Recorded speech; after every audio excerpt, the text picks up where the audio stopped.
Líder Visa presenta.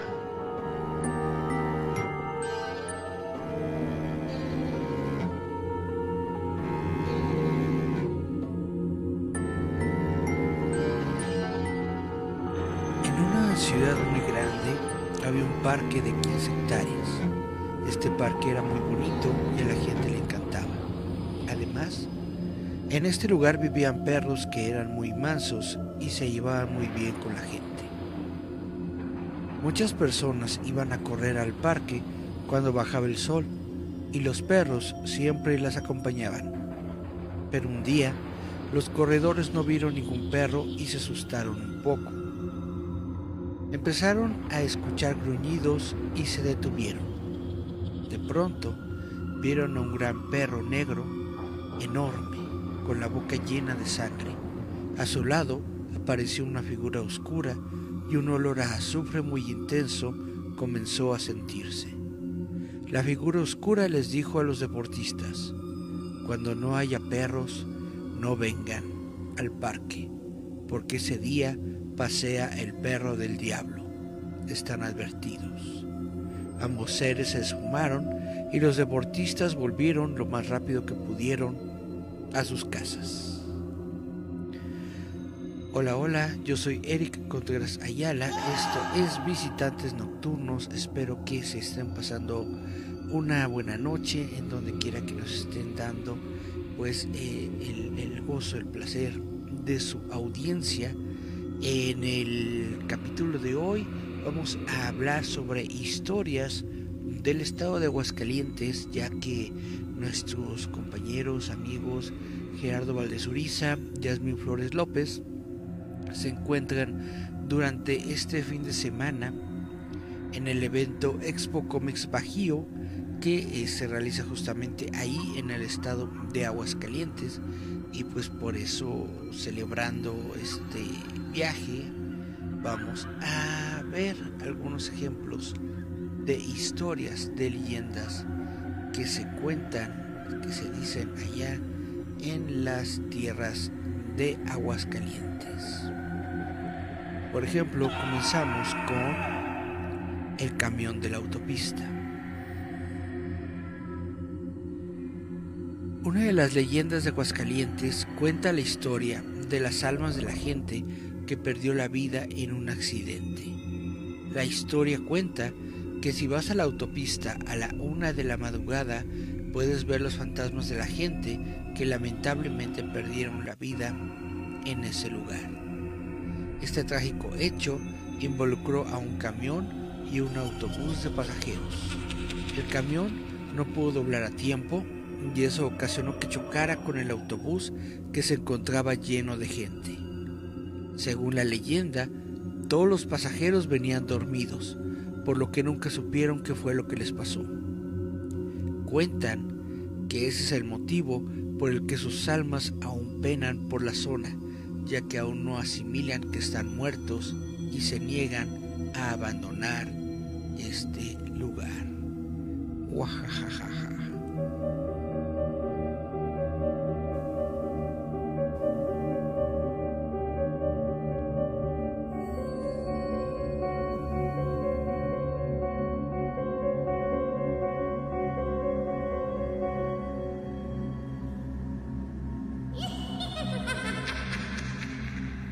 Otra historia que tenemos es sobre el Cerro del Muerto.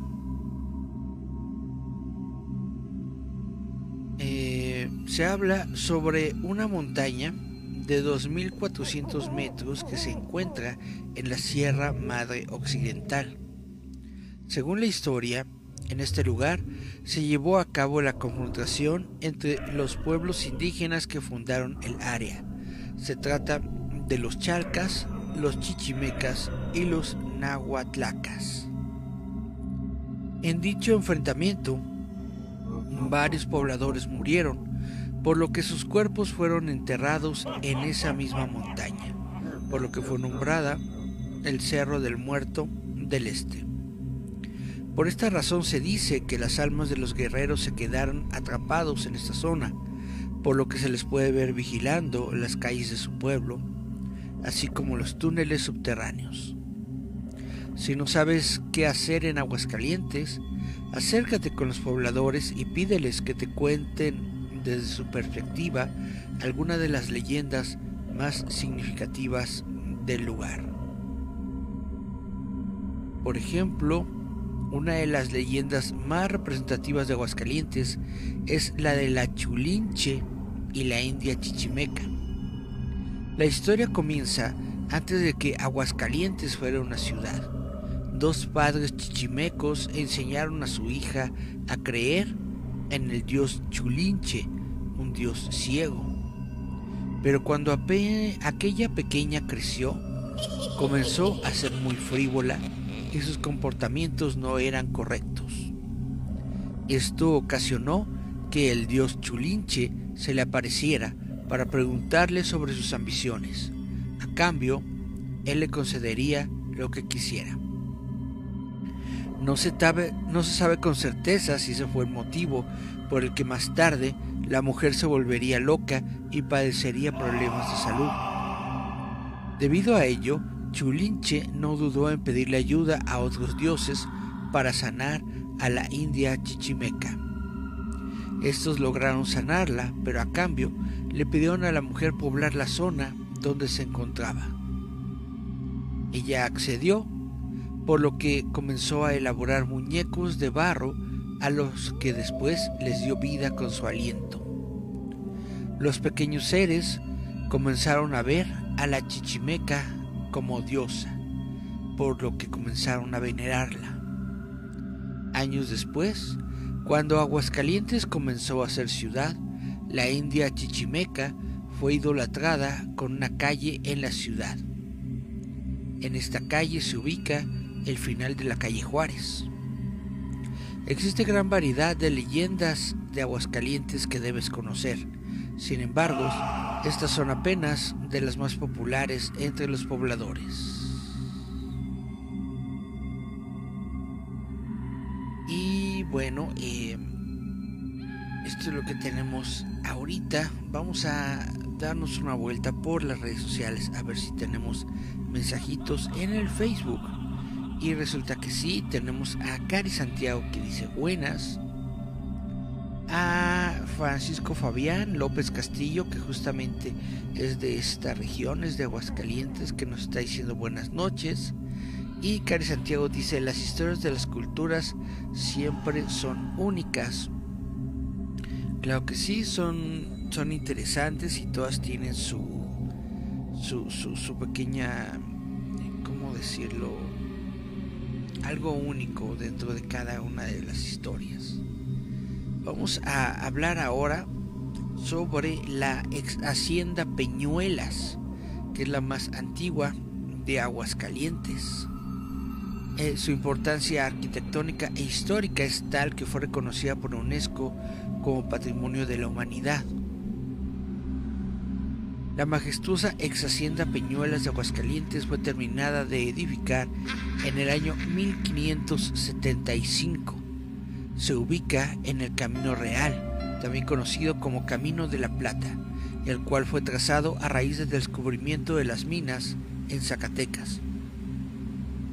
Se localiza a 200 metros de la carretera federal 45 con rumbo al oeste.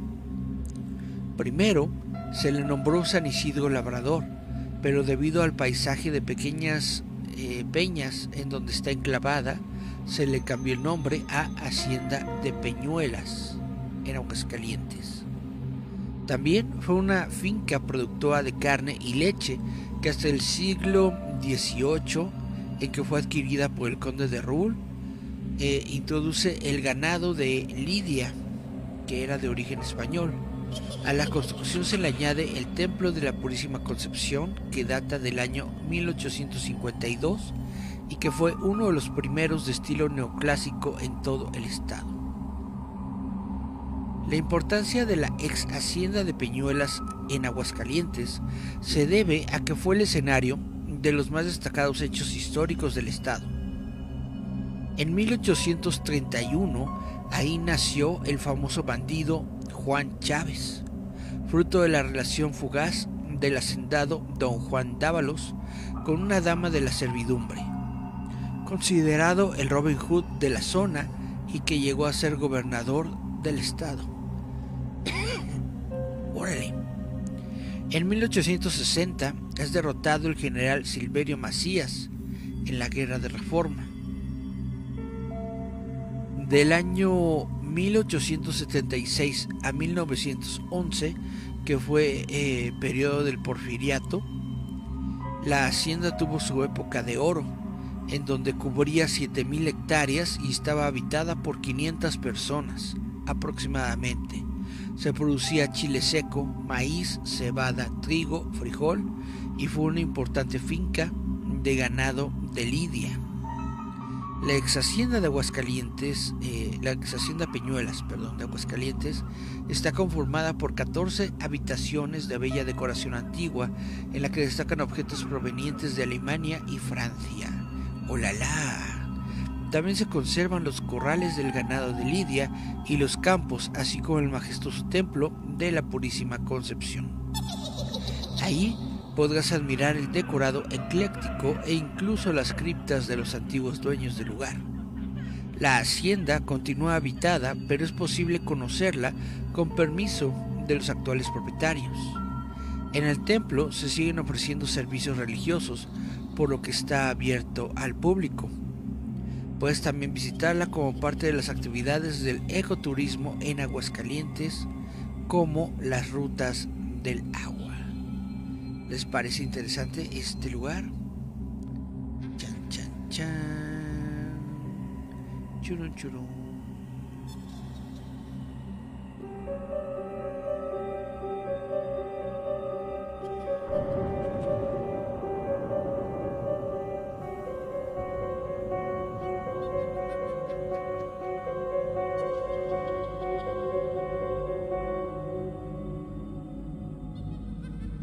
Muy bien, vamos a continuar con historias famosas y misteriosas de Aguascalientes que definitivamente debes de conocer. Esta ya la habíamos platicado aquí, anteriormente en otro programa. Esta es la niña del parque o la niña con cabeza de muñeca. Esta historia tiene lugar en el Parque Rodolfo Landeros, lo que antes solía ser el aeropuerto de la ciudad de Aguascalientes. Se dice que un hombre que trabajaba como reparador de las turbinas de los aviones había llevado a su hija al trabajo con él.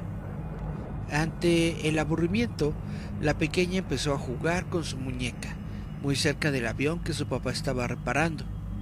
Pero cuando la turbina empezó a funcionar, la niña fue decapitada, al igual que su muñeca. El caso es que la cabeza de la menor jamás fue encontrada, pero tampoco el cuerpo del juguete. Quienes trabajan en el lugar y algunos visitantes aseguran que la han visto y escuchado una voz a lo lejos que les pregunta: ¿quieres jugar conmigo? Otra historia es el camión de la autopista. Esta es una de las leyendas de Aguascalientes más conocidas y cuenta la historia de un grupo de gente que perdió la vida en un accidente. Pues ya lo habíamos leído, pero le damos de nuevo. El hecho es que durante la noche madrugada, un camión que transitaba por la autopista no tuvo chance de doblar a tiempo y chocó contra un autobús lleno de pasajeros. Según la historia, todas las personas que venían a bordo estaban dormidas, por lo que nunca supieron qué fue lo que sucedió. Por ello, se dice que durante la madrugada se puede ver a las almas en pena de aquel accidente y que a pesar de los años no han podido asimilar que están muertos y se niegan a abandonar el lugar. Y es interesante porque se supone que esto ocurre a la 1 de la mañana en esta autopista en Aguascalientes y miren, son casi las 12:55 de la mañana. Entonces básicamente en estos momentos aparecen estos fantasmas que no saben que están muertos, aparecen en la autopista de Aguascalientes. Vamos a brindar un traguito de agua por ellos.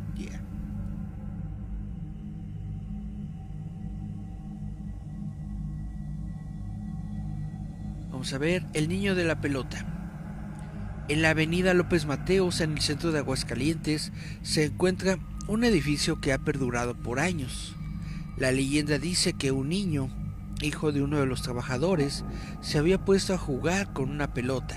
Sin embargo, en su diversión, el pequeño se perdió entre las múltiples oficinas.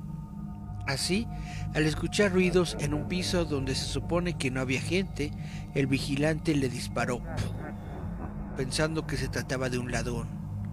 Muchos aseguran que desde entonces el alma del niño sigue ahí y aún se puede escuchar el bote de su pelota.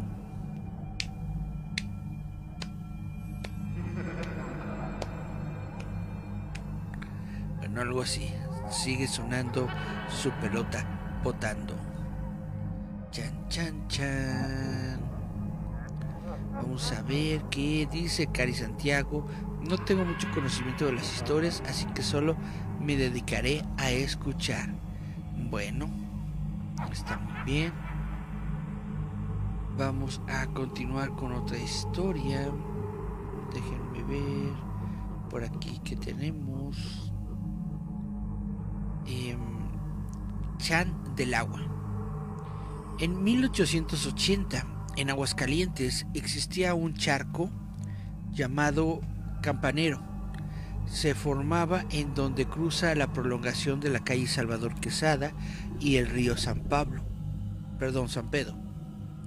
Se dice que las mujeres que se bañaban en el cuerpo del agua y que no estaban casadas resultaban embarazadas de un hombre lagarto, conocido como Chan del Agua. De ahí que muchos registros de nacimientos de la época tenían el apellido Chan del Agua. Imagínate, tú tranquilamente y sin saberlo, te vas a este riachuelo, a este cuerpo de agua, en la prolongación de Salvador Quesada y el río San Pedro, y sin saberlo, resultas embarazada de un hombre lagarto llamado Chan del Agua. Chan, chan, chan, chan. El Cerro del Muerto ya se los platiqué. Vamos a ver ahora el fantasma del Jardín de San Marcos. Se cuenta que en el Jardín de San Marcos existe un fantasma que a la hora del alba se pasea por el lado norte, llega a la puerta de la iglesia donde reza unos minutos y desaparece porque vigila un extraño tesoro. Dicen que en las icónicas celebraciones de la Feria de San Marcos en Aguascalientes, el fantasma pasea feliz, pues rodeado de gente que no lo conoce, charla con los visitantes y en ocasiones les muestra su verdadera cara espectral, sobre todo a los borrachos que se encuentra después de la medianoche. Esta siguiente historia se llama La calle de la estrella. Esta es una historia de la calle 16 de septiembre, previamente conocida como la calle de la estrella. La leyenda cuenta que en ese lugar habitaba una mujer llamada Azucena, quien gozaba de una buena estrella, ya que al poco tiempo de celebrar su matrimonio, los hombres que la esposaban morían, y así ella heredaba la fortuna de todos ellos. Chan, chan, chan. Me parece más una historia como de una viuda negra, ¿no? Chulinche y la India Chichimeca, ya se los conté. Y bueno, estas son las historias que tenemos para ustedes sobre Aguascalientes. El fantasma del jardín ya se las conté, ¿sí? Del jardín de San Marcos. Según el profesor Alfonso Montañez, por el año de 1851, llegó a la ciudad de Aguascalientes un grupo numeroso de personas procedentes de Guadalajara, invitado por don Mariano Camino, iniciador de la primera exposición de industria, artes, agricultura y minería que se verificaba en las fiestas sanmarqueñas de ese año. Don Felipe Rey González fue uno de los que llegaron a probar fortuna. Él era familiar de Luis González, uno de los primeros colonos del pueblo, como se llamó por mucho tiempo al barrio de San Marcos. Y por tener un pariente, pensó, le sería más fácil establecerse en este lugar. Se inició con una pequeña tienda durante la feria y, como tuvo éxito, no dudó en comerciar en abarrotes y radicar por una temporada en esa villa. Como en todo negocio, al principio le fue difícil, pero a poco se fue dando a conocer y ya había reunido 8,000 pesos, que sumado a su capital le daban 40,000. Pensó vivir definitivamente en Aguascalientes. En la calle de Flora, al lado norte del jardín, construyó su casa, la que por muchos años ocuparon los descendientes del señor González. Dice la leyenda que también en el siglo pasado había amigos de lo ajeno y que don Felipe González, temeroso de que alguien le fuera a robar su capital, que ya había aumentado, pues se dedicó a comprar alhajas así como oro macizo, pensó que en su casa no estaría seguro su tesoro por saber la gente de don Felipe Rey González que tenía mucho dinero, que compraba oro y joyas. Varias noches no durmió pensando en dónde guardaría su dinero. No lo comentó ni con su mujer, por el miedo de que ella tuviera alguna indiscreción con alguien, y pensó que el lugar más seguro sería el jardín de San Marcos. Nadie iba a pensar que en ese lugar se enterrara un tesoro, y mucho menos iban a escarbar para buscar dinero, y al pie de un gran fresno, entre un gran bosque de rosales, en el ángulo norte y oriente del jardín, una noche oscura, a su lado únicamente por una vela de cebo, la que se le apagaba a cada instante por el aire, don Felipe enterró una caja de lámina y madera de buen tamaño, en donde había depositado su tesoro. El señor González, que aún tenía su negocio, con frecuencia pasaba frente a su entierro, invitaba a sus amistades a tomar el fresco en el jardín y se sentaba en la balaustrada frente a su caudal de dinero enterrado. Invitaba a sus amigos a charlas, a jugar albures, haciendo apuestas fabulosas o de pérdida entretenerse con la matatena. Así pasó algún tiempo. Un día, un grupo de amigos de don Felipe comenzaron a jugar albures. Todo era alegría y entusiasmo, pero según el relato, alguien hizo una trampa y comenzó el jaleo. Hubo insultos, gritos y de pronto salieron a relucir las pistolas y sin más se escucharon varios tiros. La gente se dispersó despavorida. A un hombre que corría por la esquina de Flora y Rivera le alcanzó un disparo que lo dejó instantáneamente muerto. 2 más fueron heridos gravemente. Don Felipe Rey González palideció ante aquel zafarrancho y no supo qué hacer. Aterrado, volteaba a ver su tesoro e inmóvil permaneció un rato en ese lugar, hasta que llegó la policía y sin más se lo llevaron preso hasta que se aclarara aquel pleito donde había un muerto y 2 heridos. Durante algún tiempo, don Felipe estuvo preso. Una de sus más grandes preocupaciones era el entierro que tenía en el jardín de San Marcos, del que nadie estaba enterado. Aquello lo hizo enfermarse gravemente. Tenía una pena moral que nadie conocía y lo que lo estaba acercando a la tumba. El señor González se encomendó a la Virgen del pueblito. Le ofreció parte de su tesoro, así como una misa solemne de 3 padres, orquesta y cohetes, si salía de aquel tormento y continuaba con su vida normal, ya que él no había sido culpable del pleito entre sus amigos. Un buen día, sin más ni más, le notificaron a don Felipe Rey González que salía por falta de méritos. No lo podía creer. Se pellizcaba para ver si no soñaba, y al estar frente a la puerta de salida del reclusorio y ver a su familia y amigos, no pudo más que ponerse a llorar. Antes de llegar a su casa, pidió bajarse en el jardín de San Marcos Caminó por el lado norte hasta llegar a su rosal consentido, en donde estaba enterrado su tesoro, para después disponerse a llegar a su casa, en donde le esperaba una fiesta que le habían organizado sus amigos. Al pasar los días de euforia, tranquilidad y alegría, don Felipe continuó con su vida cotidiana.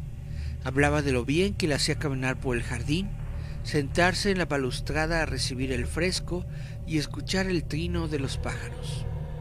Sus amigos llegaban a jugar albures de aquel lugar de reunión que había hecho don Felipe Rey González. Pasado algún tiempo, el señor González volvió a estar muy enfermo. No levantaba la cabeza. Lo único que lo hacía revivir era dar la vuelta por el jardín, lo que pedía mañana y tarde. Pero llegó el día en que el pobre hombre no podía ya caminar. Había perdido el aliento hasta para hablar, y así se le fue apagando la vida. Antes de morir, quiso hablar con su mujer, pero ya no pudo. Le señalaba el jardín, el templo, pero nadie entendió lo que era su última voluntad. El ofrecimiento que le había hecho a la Virgen del pueblito nunca se cumplió, y con ese remordimiento se fue a la tumba. Según la fábula, nadie supo del tesoro. No se sabe si alguien lo encontró o si todavía se encuentra sepultado en ese lugar. Pero sí que, después de su muerte, los vecinos aseguraban que se aparecía todos los días a la misma hora en el jardín de San Marcos. Se le veía caminando por el lado norte, llegaba a la puerta de la iglesia de San Marcos y desaparecía. Y así nació la consejera de El fantasma del jardín, de la que todavía se habla sin saber cuáles fueron los orígenes de la historia. Chan, chan, chan. Pues estuvo más bonito porque estuvo más grande y detallado, ¿no? Dice Cari Santiago: me atacó un hombre lagarto y me disparó con su rayo láser. Dice Miriam Máximo: tarde pero aquí. Hola Miriam, ¿cómo te va? Hace mucho que no te veíamos por estos lugares. Chan, chan, chan. Bueno, ¿cómo vamos de tiempo? Es la 1 de la mañana. Ya están los fantasmas saliendo. Chumbala, cachumbala, cachumbala. Vamos a leer otra leyenda de Aguascalientes que se llama El Callejón del Tesoro. El Callejón del Tesoro. Vaya, les gusta mucho enterrar tesoros ahí en Aguascalientes. Bueno, ¿quién no conoce en Aguascalientes la leyenda del Callejón del Tesoro? Pocos. La historia de este pasadizo en donde un forastero fincó una casa y se bordó una leyenda, convirtiéndose en una de las epopeyas que se cuentan y forman parte de las tradiciones de la villa de Nuestra Señora de la Asunción de las Aguas Calientes. Como me lo platicaron, se los cuento. Nos dijo Alfonso Cabeza de Vaca, un hombre serio que pasa de los 80 años. Su abuelo platicaba un suceso que llenó de espanto a Aguascalientes. Un carro fantástico que recorría la ciudad a medianoche. 2 caballos blancos jalaban el carruaje que era guiado por un espectro vestido también de blanco. Andaba por las noches haciendo escándalo, despertando al vecindario aquel carro del demonio que parecía que anunciaba una desgracia. Todo el mundo hablaba del suceso.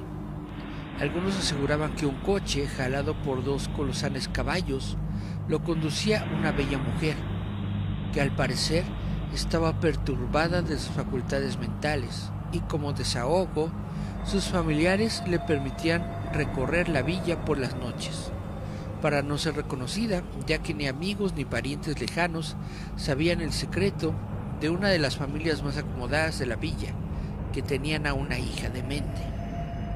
Las versiones eran diferentes. Se hablaba mucho del suceso, cada persona inventaba una versión. El caso es que cuando caían las sombras de la noche, los parroquianos comenzaban a sentir temor. Los hombres con disimulo cerraban con llave las puertas de sus casas. las mujeres los póstigos y apagaban las velas para que no se fuera a ver la menor luz, y se aseguraban que los niños estuvieran dormidos para que no se dieran cuenta de este hecho diabólico que tenía intrigada a toda la población y que nadie se atrevía a enfrentar. Todos esperaban con pánico aquel ruido que se escuchaba a lo lejos y que se iba acercando hasta pasar frente a sus casas. Se perdía después y nadie sabía para dónde se diluía. El hecho era que al día siguiente volvía a pasar ante el asombro de todos. Muchos hombres que por necesidad tenían que trabajar de noche, al ver venir aquel carro que parecía que andaba solo, caían privados. Otros trasnochadores, al escuchar el ruido de las patas de los caballos que pegaban en el empedrado, caían de rodillas y rezaban a gritos. Se cuenta que algunas personas perdieron la vida al oír el crujir de aquel coche fantástico en polvorosa armonía con las pisadas de los colosales caballos. Pero a ciencia cierta nadie sabía realmente de lo que se trataba. Se hacían miles de conjeturas. Lo cierto es que el terror se apoderó de los habitantes de la villa. Los sacerdotes regaban agua bendita por todos lados. Había peregrinaciones por las calles, pero nada, cuando menos se lo esperaban, aquel carro del demonio salía por alguna arteria, recorría la ciudad y se perdía entre la bruma de la noche. Cuando la leyenda de don Narciso Aguilar, un hombre inmensamente rico que vivía en la ciudad de Guadalajara con su familia, lo leí mal. Dice, cuenta la leyenda que don Narciso Aguilar, un hombre inmensamente rico, vivía en la ciudad de Guadalajara con su familia. Tenía fabulosos negocios a los que se dedicaba la mayor parte de su tiempo. Un día su mujer, al sentirse sola y no contar nunca con su marido, decidió tener un amigo para tener menos triste su soledad. Al enterarse don Narciso del engaño de su mujer, en vez de hacer un escándalo y lavar con sangre su honor, pensó alejarse de la ciudad para siempre, buscando un lugar en donde nadie pudiera encontrarlo. Sabía que Aguascalientes era un lugar tranquilo, hospitalario, que se podía vivir con tranquilidad, y eligió esa villa para pasar los últimos años de su vida y olvidar la traición de su mujer. Don Narciso Aguilar tenía un amigo de la infancia, un hombre bondadoso que por muchos años había trabajado con él, y el único al que podía confiarle su secreto. Le platicó su plan y lo invitó para correr con él la aventura, ya que era una persona solitaria, entrada en años y soltero. Los dos llegaron a la villa de Nuestra Señora de la Asunción de las Aguas Calientes, y después de recorrer la ciudad encontraron un callejón apropiado para lo que querían, y sin más compraron varias casitas casi en ruinas, y don Narciso comenzó a construir su residencia, la única casa que se encontraba en el callejón, que después se llamó del Tesoro. Mientras construía la casa, que llevó el número 13, don Narciso hacía constantes viajes a Guadalajara para ir trasladando poco a poco su cuantioso tesoro, que eran varias talegas de oro, lo que hacía a medianoche para evitar sospechas. Se cuenta que vestido de arriero y a lomo de mula, don Narciso trasladó su dineral y, ayudado con su amigo Sirio Castañeda, lo guardaron en la cocina de la casa que estaba junto al brocal del pozo frente a la puerta de la calle. Al llegar a Aguascalientes, los dos amigos traían sendos caballos blancos, briosos y de alzada, así como un carro en donde habían traído sus pertenencias. Don Narciso y don Cirilo no conocían a nadie en el lugar, ni querían conocer. Se dedicaban a dirigir la casa que le hicieron unos buenos albañiles de la escuela de don Refugio Reyes Rivas, el arquitecto sin título que hiciera el templo de San Antonio, y por la noche se aburrían mortalmente. Jugaban baraja, se tomaban sus copitas, pero les sobraba tiempo, hasta que un día decidieron dar una vuelta por la ciudad, pero sin dejarse ver. Don Cirilo era quien guiaba el coche y para no ser reconocido se vistió con una túnica blanca que le iba desde la cabeza a los pies. Solo había dejado 2 rendijas para que se le asomaran los ojos. Don Narciso vestía un extraño traje pegado al cuerpo de color carne y una media en la cara. Él iba acostado en el coche para no ser visto.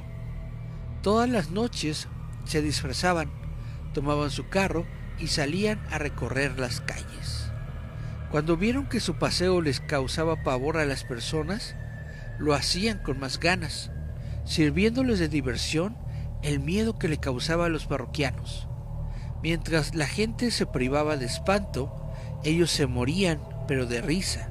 Habían encontrado una gran diversión por las noches que al principio les era mortalmente aburridas. Este recorrido lo hicieron por mucho tiempo, hasta que el pueblo se fue acostumbrando a ver y escuchar al carro del demonio, que resultó ser inofensivo. Al ver don Narciso y don Cirilo que ya nadie les temía, dejaron de salir a realizar sus paseos nocturnos, que por tanto tiempo tuvo inquieta a la ciudad, y así desapareció el temido carro del diablo. Los 2 amigos vivían solitarios en aquel callejón, cuidando el tesoro de don Narciso Aguilar, así como a los caballos y burros que tenían en el traspatio. Se hablaba de 2 viejitos ricos que vivían en el callejón del tesoro, como se le puso a esa calle por el vulgo. De pronto desapareció don Cirilo. Nadie supo de su paradero. Se peleó con don Narciso y se fue a Guadalajara. Se murió de muerte natural. Lo mató don Narciso por miedo a que lo robara. Nadie supo. Don Narciso salía y entraba a su casa solo, siempre solo. No hablaba con nadie. Cuando se escuchaba su voz era porque se dirigía a sus animales. Se había corrido la voz de que en el callejón del tesoro, en el número 13, vivía un hombre solo, que se dedicaba a cuidar un tesoro fabuloso. Esto llegó a oídos del famoso Juan Chávez, uno de los más grandes ladrones que ha habido en Aguascalientes. Una noche, Juan Chávez quiso apoderarse del entierro de don Narciso, y por asustarlo, para que le dijeran dónde estaba el dinero, se le pasó la mano y lo mató. El dinero, que por muchos años estuvo escondido en la casa número 13 de un callejón, pasó a manos de Juan Chávez y don Narciso pasó a mejor vida. La historia de Narciso Aguilar, el rico jalisciense, y su amigo don Cirilo Castañeda se olvidó, pero el nombre del callejón del tesoro todavía existe en la ciudad de Aguascalientes, nombre que resultó de esta sabrosa leyenda. Chan chan chan, churu churu chun chun. ¿Qué les parece esta historia?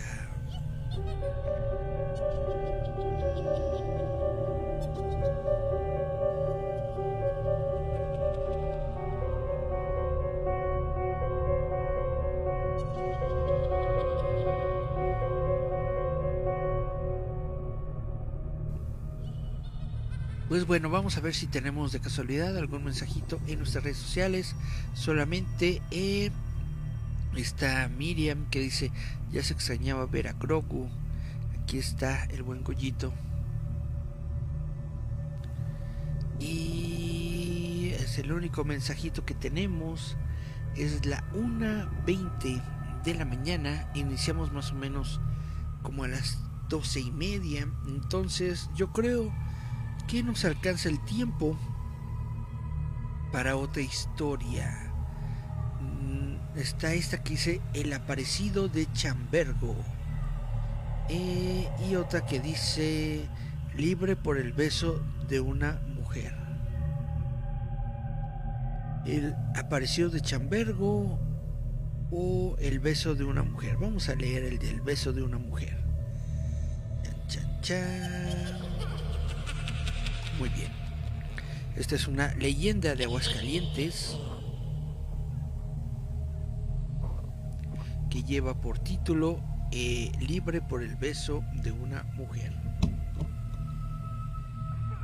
Vamos a leerla. Esta historia nació gracias al ingenio del ingeniero Elías L. Torres, quien recuperó en un escrito lo que decía el pueblo sobre la soberanía de Estado, lo cual levantó gran polémica en el pueblo, sobre todo en las recatadas y buenas mujeres de Aguascalientes. Se cuenta esta narración que doña Luisa Fernández Villa de García Rojas, oriunda de Aguascalientes, hija de don Diego Fernández Villa, conocido comerciante del lugar, se casó con don Pedro García Rojas en 1822. Su primera hija, doña Francisca, nació en 1924. Doña Luisa era una mujer atractiva, caritativa, generosa, que como a todos los aguascalientenses deseaba que su estado fuera independiente y sacudirse del yugo zacatecano, librarse de la tiranía de los tuzos, rezaba un incendiario manifiesto de la época, anhelo que no podía cristalizar mediante una revolución, ya que no se podía enfrentar contra los poderosos enemigos de Zacatecas. Don Pedro García Rojas se distinguía por su prominencia en la política y su riqueza, respetado y distinguido en el Estado y con antecedentes marcadamente enemigos de la liberal política zacatecana. La ciudad de Aguascalientes fue fundada en 1575, según consta en la cédula de Felipe II, fechada en Madrid el 22 de octubre de ese año, siendo sus fundadores Juana de Montoro, Jerónimo de la Cueva, Alonso Alarcón y otros más, quienes se instalaron en las cercanías de los manantiales de aguas termales que hay en esta ciudad. El crecimiento de la población fue tan rápido por la bondad de su clima, la exuberancia de su vegetación y la abundancia de las aguas que, 36 años más tarde, el 18 de agosto de 1611, la Real Audiencia de la Nueva Galicia la declaró villa, poniéndole por nombre la Villa de Nuestra Señora de la Asunción de las Aguas Calientes. Durante muchos años siguió dependiendo del gobierno de Nueva Galicia, hoy Jalisco, y todavía cuando el conde de Valdés, virrey de México, dividió la Nueva España en 12 intendencias, siguió perteneciendo a Jalisco. En 1791, el gobierno virreinal, quizá por la gran distancia a que se encontraba Guadalajara, resolvió agregar a la intendencia de Zacatecas lo que hoy es Aguascalientes. Con este motivo surgió un obvio y natural disgusto de los vecinos, el cual se hizo manifiesto por escrito. Hubo súplicas, pasquines y el descontento fue creciendo a medida que el tiempo pasaba. Sin que nunca aceptaran semejante cambio, también hubo con frecuencia escándalos y motines que duraron hasta la compleja independencia del Estado.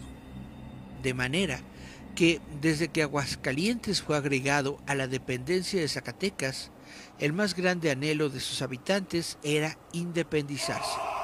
Pasaron algunos años y Aguascalientes era un suburbio de Zacatecas. La gente sentía gran encorno con los zacatecanos, lo que menos culpa tenían en el asunto. El 1 de mayo de 1835, don Antonio López de Santa Anna llegó a la ciudad de Aguascalientes de paso para Zacatecas. Llevaba un contingente de 3,000 hombres, con los cuales iba a someter al orden al turbulento estado de Zacatecas, que había tenido la audacia de sublevarse contra él.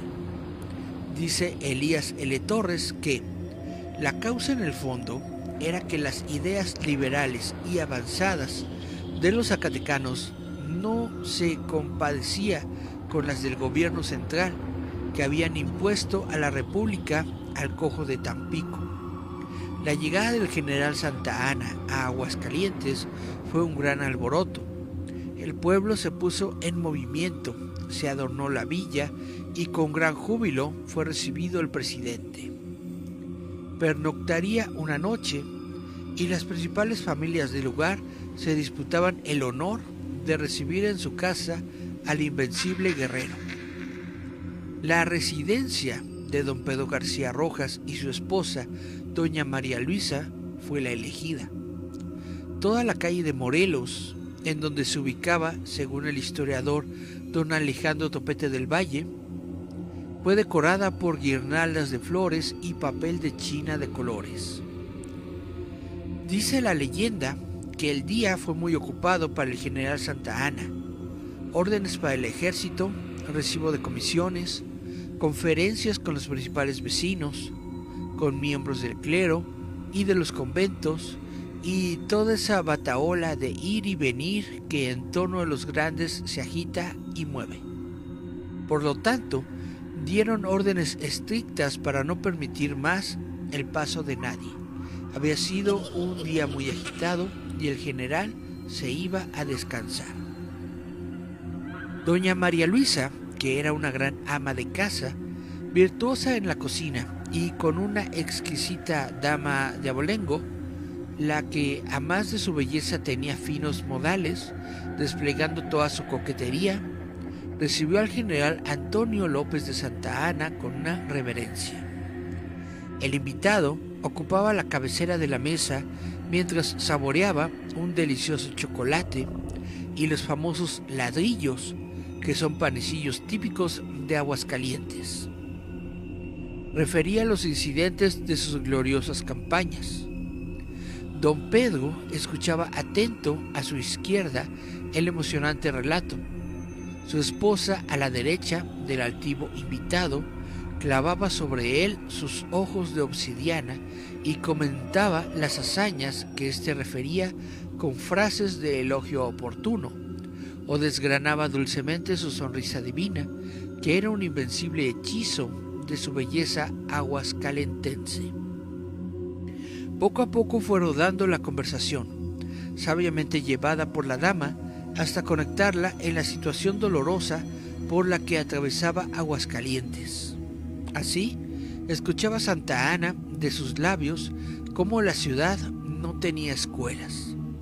La única que había no contaba con pisos ni bancas para los muchachos, los que recibían escueta educación sentados en el suelo, que la fábrica de tabaco, que era el sostén de centenares de obreros, había sido trasladada a Zacatecas solo para arruinar a la población, que se le quitaba al ayuntamiento de Aguascalientes gran parte de lo que recaudaba, que se habían reducido las atribuciones del cabildo, hasta convertirlo en un maniquí del gobierno de Zacatecas, que eran numerosas las alcabalas que se pagaban, siendo la más bochornosa la que se acababa de crear sobre los difuntos, cuyos deudos tenían que pagar tanto más cuanto por cada muerto como si los compraran, que para ejercer venganza se cateaban con frecuencia las casas de familias honorables, so pretexto de que hacían contrabando de tabaco,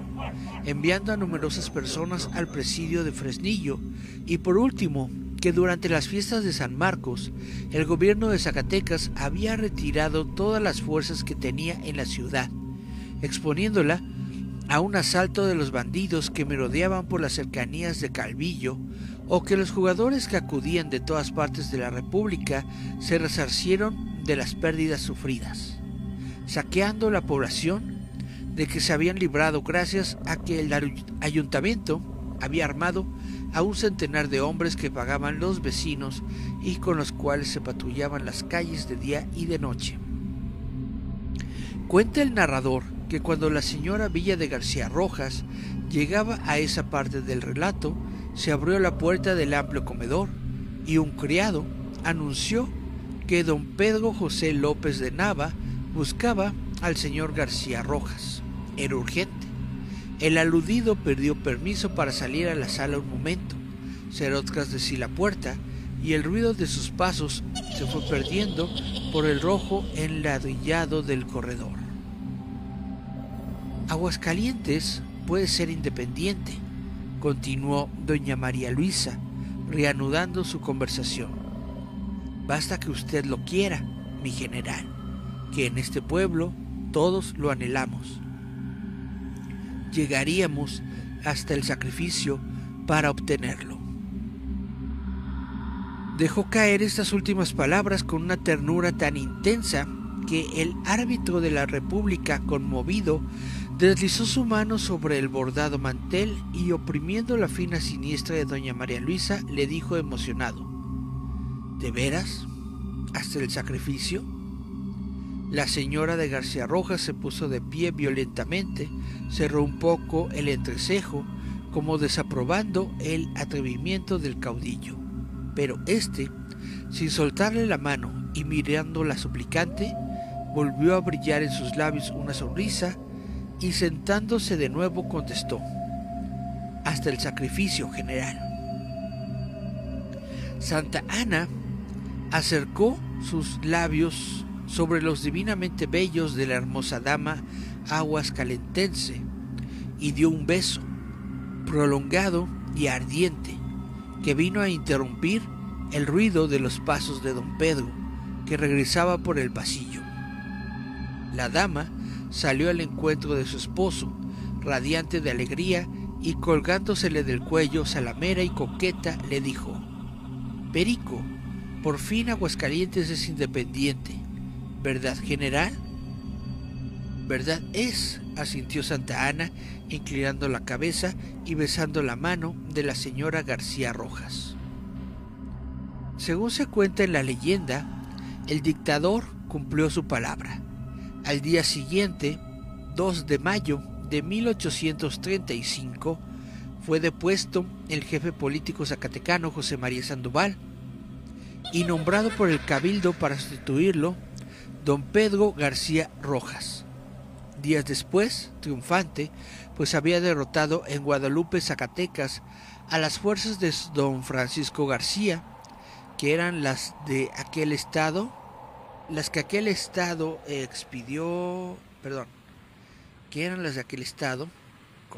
expidió un decreto fechado en México el 23 de mayo de 1835, confirmando la independencia de Aguascalientes, haciéndolo territorio el 30 de noviembre de 1836.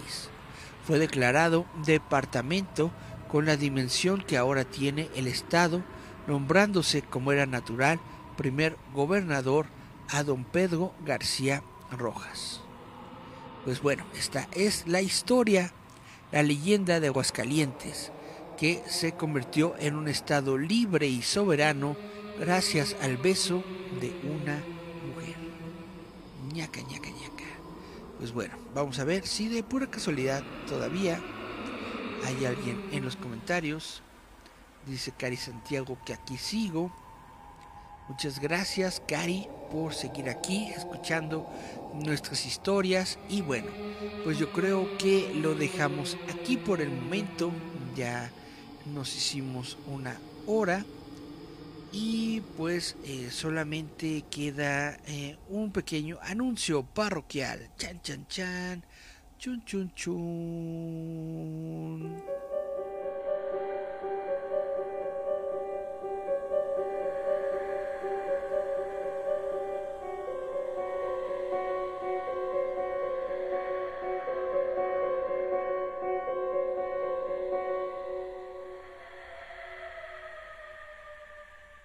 Pues bueno, mi anuncio parroquial es para invitarlos a Roboto Expo. Roboto Expo es un evento que va a tener lugar el 15 de abril del año 2023 en el Tupper Gourmet. El Tupper Gourmet, ustedes saben, se encuentra en la calle de Antillas 502, en la colonia Portales. Antillas 502 en la colonia Portales. Roboto Expo será un evento de exposición y venta de juguetes. Ahí pueden ustedes ver justamente pues juguete vintage, juguete viejito, juguete nuevo. Lo que sí no van a ver, o al menos yo espero que nadie lleve, son los fastidiosos Funkos, porque yo creo que hay de juguetes a juguetes. Hay juguetes bonitos, hay juguetes didácticos, hay juguetes entretenidos, hay juguetes que incluso se consideran de colección. Y luego está el Funko.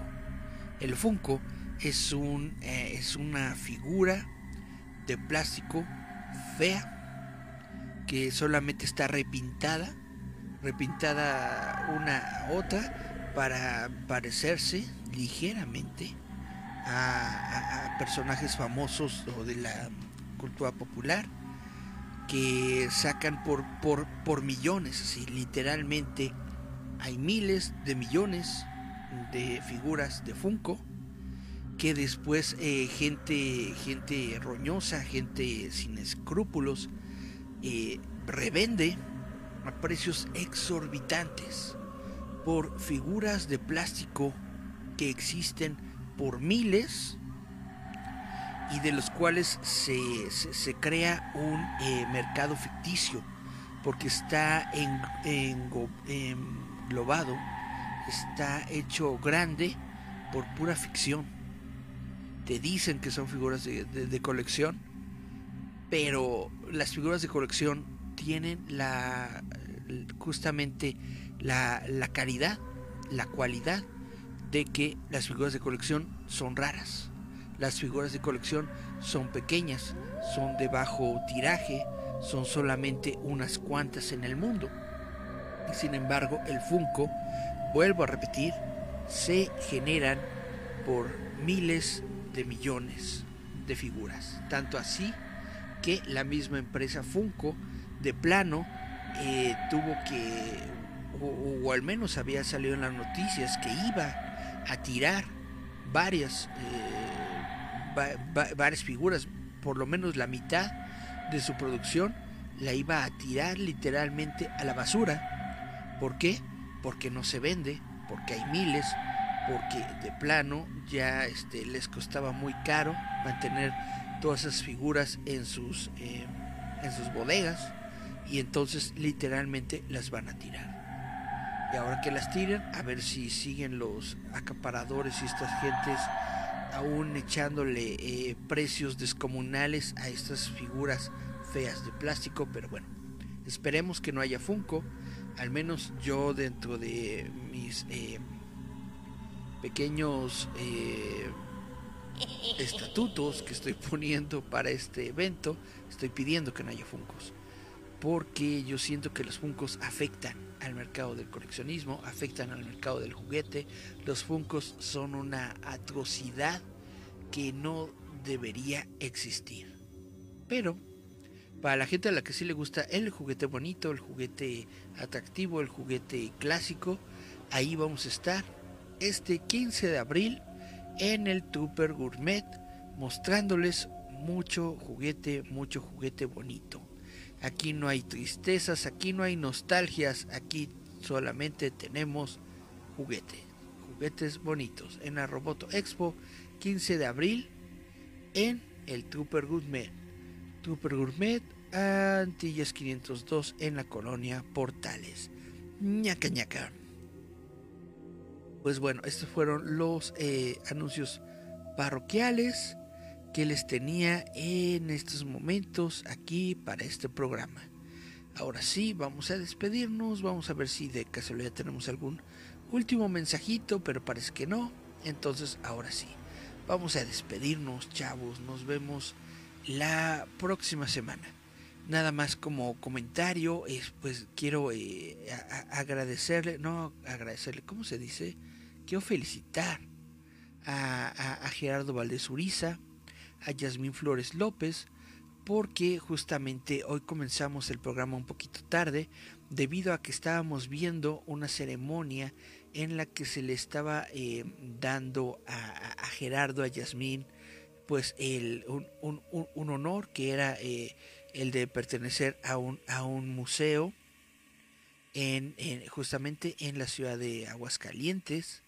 Es un museo donde muchas figuras importantes han asistido, han estado ahí, han dejado su huella, han dejado su retrato en este museo. Básicamente es un lugar en donde pues todas las personas de renombre, todas las personas conocidas, famosas, artistas, etcétera, que van a la ciudad de Aguascalientes, pues dejan su retrato en este lugar, justamente como testimonio de que ahí estuvieron en algún momento, de que estuvieron en algún momento visitando la ciudad de Aguascalientes. Y por eso le estamos haciendo este pequeño homenaje a la ciudad de Aguascalientes en este programa, como agradecimiento a que tomaron en cuenta a nuestros amigos, nuestros compañeros, a Gerardo Valdés y a Yasmín Flores López. Gracias por darle estos reconocimientos, gracias por tenerlos en cuenta. También le agradecemos al señor Panini, que fue es el que está organizando la Expo Comics Bajío, y quien él fue la persona, el mecenas a quien se le ocurrió invitar y llevar a Gerardo y a Yasmín a este evento, tenerlos ahí en el santuario. Entonces les agradecemos, le agradezco, perdón, también mucho al señor Panini por este acto. Y bueno, ahora sí, nos despedimos, dice Cari Santiago, excelente programa y unas caritas. Muchas gracias, Cari, por haber estado aquí. Muchas gracias a Miriam, que también andaba por acá. Y también gracias a Francisco Fabián, aunque ya no sé si permaneció con nosotros, pero ahí estuvo en algún momento echando su comentario. Entonces también le agradezco a Francisco Fabián por haber estado aquí. Y ahora sí me despido. Yo fui Eric Contreras, esto fue Visitantes Nocturnos. Esto es el sitio o parte del sitio roboto.mx, que los invito a leer. Tiene muchos artículos muy bonitos, muy importantes, pues para todas las personas a las que les gusta el cine, la televisión y todas estas cosas ñoñas. Muchas gracias y me despido. Bye bye, hasta la próxima semana a la medianoche. Yeah.